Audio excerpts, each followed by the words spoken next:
ಮಕ್ಕಳ ಕೈ ಕಾರ್ ಕೊಟ್ಬಿಟ್ಟು 200 ವರ್ಡ್ಸ್ ಎಸೆ ಬರೆಯೋದು ನಿಂತೋಗ್ಬೇಕು.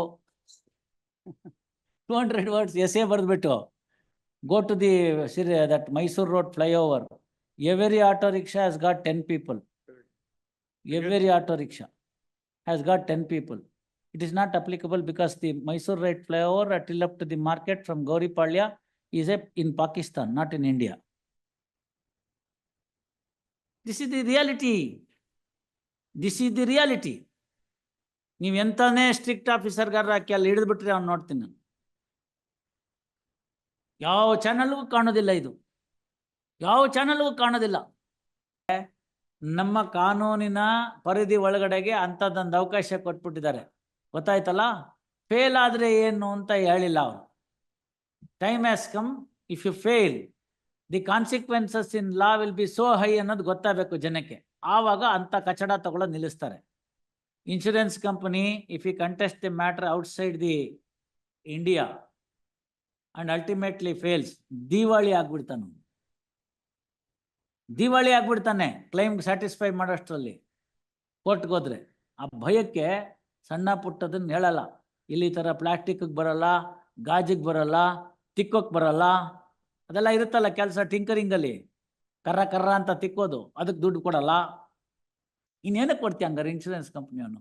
ಒಂದು ಸಣ್ಣದಾಗಿ ಡಿಕ್ಕಿ ಆಗುತ್ತಪ್ಪ, ಏನಾಗುತ್ತೆ, ಒಂದು ಪ್ಲಾಸ್ಟಿಕ್ ಪಾರ್ಟ್ ಮುರಿಯುತ್ತೆ, ಒಂದು ಕಬ್ನ ಡೆಂಟ್ ಆಗುತ್ತೆ, ಅದಾದ್ಮೇಲೆ ಒಂದು ಗಾಜು ಏನಾರು ಇದ್ರೆ ಗ್ಲಾಸೋ ಗೀಸೋ ಮುರಿಯುತ್ತೆ. ಇದಕ್ಕೆ ಯಾವುದಕ್ಕೂ ಕವರ್ ಇಲ್ಲ. ಮತ್ತೇನು ಅಂದರೆ ಅದನ್ನು ತಗಡೋ ಡೆಂಟ್ ಬಿದ್ದಿರುತ್ತಲ್ಲ, ಅದನ್ನು ಕರ್ರ ಕರ್ರ ಅಂತ ಕೆರಿತಾನಲ್ಲ, ಆ ಫೆಂಡರು ಬಾನೆಟ್ಟೋ ಫೆಂಡರು ಹೋಗಿರುತ್ತಲ್ಲ, ಅದನ್ನು ರಿಪ್ಲೇಸ್ ಮಾಡ್ತಾನಂತೆ. ರಿಪ್ಲೇಸ್ ಮಾಡುವಾಗ ಲೇಬರ್ ಚಾರ್ಜ್ ಕೊಡಲ್ವಂತೆ. ಹಂಗಾರೆ ತಾನಾಗೆ ಬಂದು ಫಿಕ್ಸ್ ಆಗ್ಬಿಡ್ತು ಅದು.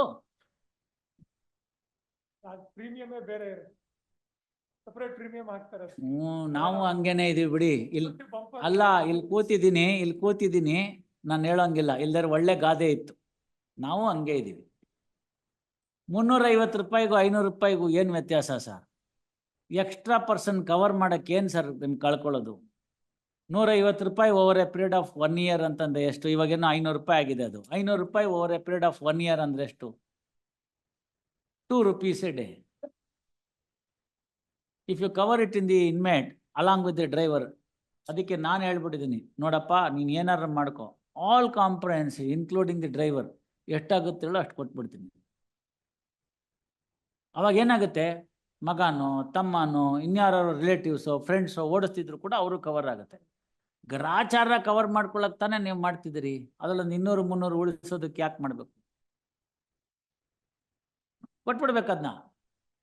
ಇವಾಗ ನಾವು ಚೆನ್ನಾಗಿ ಓಡಿಸ್ತೀವಿ ಅನ್ನೋದು ಪ್ರಾಬ್ಲಮ್ ಇಲ್ಲ. ಬೆಳಗ್ಗೆ ಎದ್ದು ಬೇಡ್ಕೋಬೇಕು, ಎದುರುಗಡೆಯಿಂದ ಬರೋನ್ಗೂ ಒಳ್ಳೆ ಬುದ್ಧಿ ಕೊಡಪ್ಪ ಅಂತ. ಯಾಕೆಂದ್ರೆ ಮೀಡಿಯನ್ ಹಾರ್ಕೊಂಬಂದು ಈ ಕಡೆ ಹೊಡಿತಾನವನು. We should pray in that passion. You could even be stationary, somebody will hit you.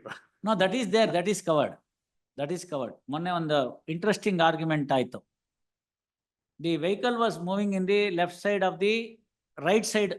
Right side means what I made is on the left side of the median ಇದೆ, ಮೀಡಿಯನ್ನಲ್ಲಿ ಹೋಗ್ತಿದೆ. It was A 3-lane traffic. So he was moving on the extreme right. Absolutely no worry, because it is median, it is still a valid driving. ನಮ್ಮಲ್ಲಿ ರೂಲಲ್ಲಿ ಇಲ್ಲ ಅದು. Admit ಮಾಡಿದ್ದೀನಿ ಅಲ್ಲಿ ಧಾರವಾಡದಲ್ಲಿ, ಕಲಬುರ್ಗಿನಲ್ಲಿ median ಇದೆ, ಅವನು ಆ ಕಡೆಯಿಂದ ಬರ್ತಾನೆ. So he also comes on the right side, ಅಂದರೆ ಎಕ್ಸ್ಟ್ರೀಮ್ ರೈಟ್ ಲೈನಲ್ಲಿ ಬರ್ತಾನೆ ಅವನು. This fellow is on the extreme right line. ಇವನು ಇಲ್ಲಿ ಮುಂದೆ ಬಂದಾಗ ಸಡನ್ ಆಗಿ ಈ ಕಡೆಯಿಂದ ಯಾರೋ ಒನ್ ವೇನಲ್ಲಿ ಹೋಗ್ಬಿಟ್ಟಿರ್ತಾರೆ ಅಂತ ಇವನು ಮುಂದ್ಗಡೆ ಹೋಗ್ತಿದ್ದ ಅವ್ನ ವೆಹಿಕಲ್ ಸಡನ್ ಆಗಿ ಅವ್ನು ರೈಟಿಗೆ ಬಂದ್ಬಿಡ್ತಾನೆ. This fellow applies the brake. He was in such a speed that the brake apply ಮಾಡಿದ ತಕ್ಷಣ ಅದು ನಿಲ್ಲಲ್ಲ, ಸರಕ್ ಅಂತ ರೈಟಿಗೆ ತಿರ್ಕೊಂಡ್ಬಿಡುತ್ತೆ. ಮೀಡಿಯನ್ ಹತ್ತಿ ಈ ಕಡೆಯಿಂದ ಬರೋ ರೈಟ್ ಲೈನಲ್ಲಿ ಇರೋನ್ಗೆ ಹೊಡೆದ್ಬಿಡ್ತಾನೆ. ಹೊಡೆದಿದ್ದ ಸ್ಪೀಡ್ಗೆ ಈ ಗಾಡಿ ಹೋಗಿ ಹಳ್ಳಕ್ಕೆ ಬಿದ್ದು ಇದರಲ್ಲಿರೋನು ಸತ್ತೋಗ್ತಾನೆ. ಸತ್ತೋಗ್ಬಿಟ್ರೆ ನಾವು the argument is I was moving on my right direction, he was also moving on right direction, there is no negligence ಅಂತ. No, what do you do?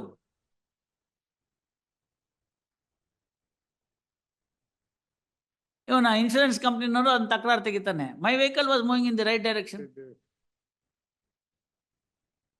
ಇವಾಗ ನೋಡಿ ನೀವು ಬರಿಬೇಕು ಲೇನ್ ಟ್ರಾಫಿಕ್ ಎಲ್ಲ ಡಿಫೈನ್ ಮಾಡಬೇಕು motor vehicles act lane traffic ಅಲ್ಲಿ if it is 3 lanes are permissible any vehicle can move any lane. ನಮ್ಮಲ್ಲಿ ಇಲ್ಲಲ್ಲ, ಫಾರಿನ್ ಕಂಟ್ರೀಸ್ನಲ್ಲಿ ಹಂಗಲ್ಲ. ಲೆಫ್ಟ್ ಮೋಸ್ಟ್ ಲೇನ್ ಏನಿದೆ ಅಂದ್ರೆ ಅಲ್ಲಿ right hand driving, left most lane ಏನಿದೆ that is unlimited speed. Next to that lane is a speed limit that is applicable. Last lane is for the vehicles which cannot be moving in even that speed limit. Say for example, truck having a heavy load. It can't move in the prescribed speed of 100. He will be going in a lesser speed. He has to move on the extreme right lane. ಹಾಗೆ ನಮ್ಮಲ್ಲಿ ಕೂಡ ಇದೆ, extreme ಲೆಫ್ಟ್ಗೆ lorry traffic ಇರಬೇಕು, ಅದಾದ್ಮೇಲೆ ಒಂದು speed limit ಇರಬೇಕು, last ಅಲ್ಲಿ free lane ಅಂತ. ಇಲ್ಲೇನಿಲ್ಲ ಇಲ್ಲಿ. You'll have two slow trucks on both. ಅಲ್ಲ, ವರ್ಸ್ಟ್ ಈಸ್ ಇಲ್ಲಿ ಇವನು ಲೋಡೆಡ್ ಟ್ರಕ್, ಇವನು ಲೋಡೆಡ್ ಟ್ರಕ್, ಹಿಂದೆ ನಾನು ಖಾಲಿ ನಿಂತಿದ್ದೀನಿ, ಇವನ್ಗೆ ಓವರ್ಟೇಕ್ ಹೊಡಿತಾನೆ, ಇವನ್ಗೆ ಓವರ್ಟೇಕ್ ಹೊಡಿತಾನೆ, ಇಬ್ರು ಯಾರನ್ನೂ ಓವರ್ಟೇಕ್ ಮಾಡಕ್ಕಾಗಲ್ಲ. ಜನ್ಮ್ಯಾಪಿ ಇಲ್ಲಿಂದ ತುಮಕೂರು ತನಕ ಹಂಗೆ ಹೋಗ್ತಾರ. ನಾವ್ ಹಿಂದ್ಗಡೆ ಹೋಗ್ಬಿಟ್ಟಿರ್ತೀವಿ, ಏನ್ ಮಾಡ್ತೀರಾ? ಇವನು ಬಿಡೋದಿಲ್ಲ, ನೀವೇನ್ ಮಾಡ್ತೀರಾ ಅವಾಗ? And this happens when KSRTC and private bus are on the tracks. Both of them don't give it. ಏನ್ ಮಾಡ್ತೀರಿ ನೀವು? It's a disaster waiting to happen. So therefore, lane traffic discipline ಬರೋ ತನಕ ನಮ್ಮಲ್ಲಿಲ್ಲ. ಸೊ ಲೇನ್ ಟ್ರಾಫಿಕ್ ಡಿಸಿಪ್ಲಿನ್ ಇಲ್ಲ ಅನ್ನೋ ಒಂದೇ ಕಾರಣದ ಮೇಲೆ ನಾನು ಅದನ್ನ ಅಡ್ಮಿಟ್ ಮಾಡಿದ್ದೀನಿ. ನೋಡೋಣ ಮುಂದೆ ಯಾವಾಗಾರು ಒಂದು ಬರೆಯೋಕ್ಕಾಗುತ್ತೆ. See, the Motor Vehicles Act should also have necessary amendment now when there is a lane traffic, 2 lanes, 3 lanes. ಉದಾಹರಣೆಗೆ ಈಗ ಮೈಸೂರಿನಲ್ಲಿ ಇವಾಗ 100 ನೀವು ಅಲೋ ಮಾಡಿದಿರಿ. I am entitled to move 100. Suppose if you are moving in 40, There'll be a slow tractor doing 20 on the rest. even if you go by less speed in foreign countries, the police will come and say you shift to the last track anta. Otherwise you are in trouble, because the fellow who comes there is entitled to go in 100 and he comes and banks. So that's the problem. ಅದೆಲ್ಲ ಬರಬೇಕು ಅಂದರೆ ಸ್ವಲ್ಪ traffic discipline ಬರಬೇಕು, ಎಲ್ಲ ಆಗಬೇಕು. ಎಲ್ಲ ಮನೇಲಿ ಕೂತ್ಕೊಂಡು ಡ್ರೈವಿಂಗ್ ಲೈಸೆನ್ಸ್ ತೊಗೊಳೋದೆಲ್ಲ ನಿಂತೋಗ್ಬೇಕು. ಮಕ್ಕಳ ಕೈ ಕಾರ್ ಕೊಟ್ಬಿಟ್ಟು 200 ವರ್ಡ್ಸ್ ಎಸ್ಸೆ ಬರೆಯೋದು ನಿಂತೋಗ್ಬೇಕು. 200 ವರ್ಡ್ಸ್ ಎಸ್ಸೆ ಬರೆದ್ಬಿಟ್ಟು you get away with 304A ಅಂದರೆ ವೇರ್ ಇಸ್ ದಿ ಫನ್? ಅವರು ಒಂದು ಬರಿಬೇಕು ಅಂತ ಕೇಸಲ್ಲಿ, ಯಾರು ಮೈನರ್ ಕೊಟ್ಟಿದ್ದು ಅವ್ರು ಹೋಗಿ ಈ ಥರ 304A ಇದ್ರೆ ಅವರಪ್ಪನ್ನ ಹಾಕ್ಬಿಡ್ತೀವಿ ಒಳಗಡೆಗೆ ಅಂತ, ಅವಾಗ ತಾನಾಗೆ ಸರಿ ಹೋಗ್ತಾನೆ. ಅವಾಗ ನೋಡಿ ನಿಂತೋಗುತ್ತೆ. Invariably go to any private school today, invariably take. ಸುಮ್ಮನೆ ಒಂದು ಶನಿವಾರ ಬೆಳಗ್ಗೆ ಹೋಗಿ ನೋಡಿ, ಒಂದೊಂದು ಸ್ಕೂಟ್ರಲ್ಲಿ 4 ಜನ ಹೋಗ್ತಾರೆ, 3 ಅಲ್ಲ 4 ಜನ ಹೋಗ್ತಾ ಇದ್ದಾರೆ. And the principal doesn't take any action, parents doesn't take any action. Auto rickshaw full of 13 students, 14 students, 15 students. Even after that incident that happened where that van got capsized and then fell down and 3 small children died, no action. Police is totally inactive. ಇಂಥದ್ದೇನಾರು ಆದಾಗ 2 ದಿನ ನಿಂತ್ಕೊಂಡು ಶಿಲ್ಪೆ ಹೊಡೆದು ಅದು ನಿಲ್ಸು ಇದು ನಿಲ್ಸು ಅಂತ, ಆಮೇಲೆ they are in to lobby. Majority of the school are run by the so and so. So they manage, you don't look into. Go to the that Mysore Road flyover. Every auto rickshaw has got 10 people. Every auto rickshaw has got 10 people. It is not applicable because the Mysore Road flyover till up to the market from Gauripalya is in Pakistan, not in India. This is the reality. This is the reality. ನೀವು ಎಂತಾನೇ strict ಆಫೀಸರ್ಗಾರ ಹಾಕಿ ಅಲ್ಲಿ ಹಿಡಿದ್ಬಿಟ್ರೆ ಅವ್ನು ನೋಡ್ತೀನಿ ನಾನು.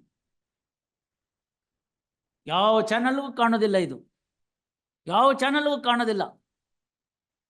Blatant violation of law. No, that is the problem. No, 9 ಜನ 10 ಜನ auto ರಿಕ್ಷಾದಲ್ಲಿ, driver ಪಕ್ಕ 2. Every 2 minutes you will find one auto rickshaw dropping the people there in the soon after near the city market. No rule is applicable.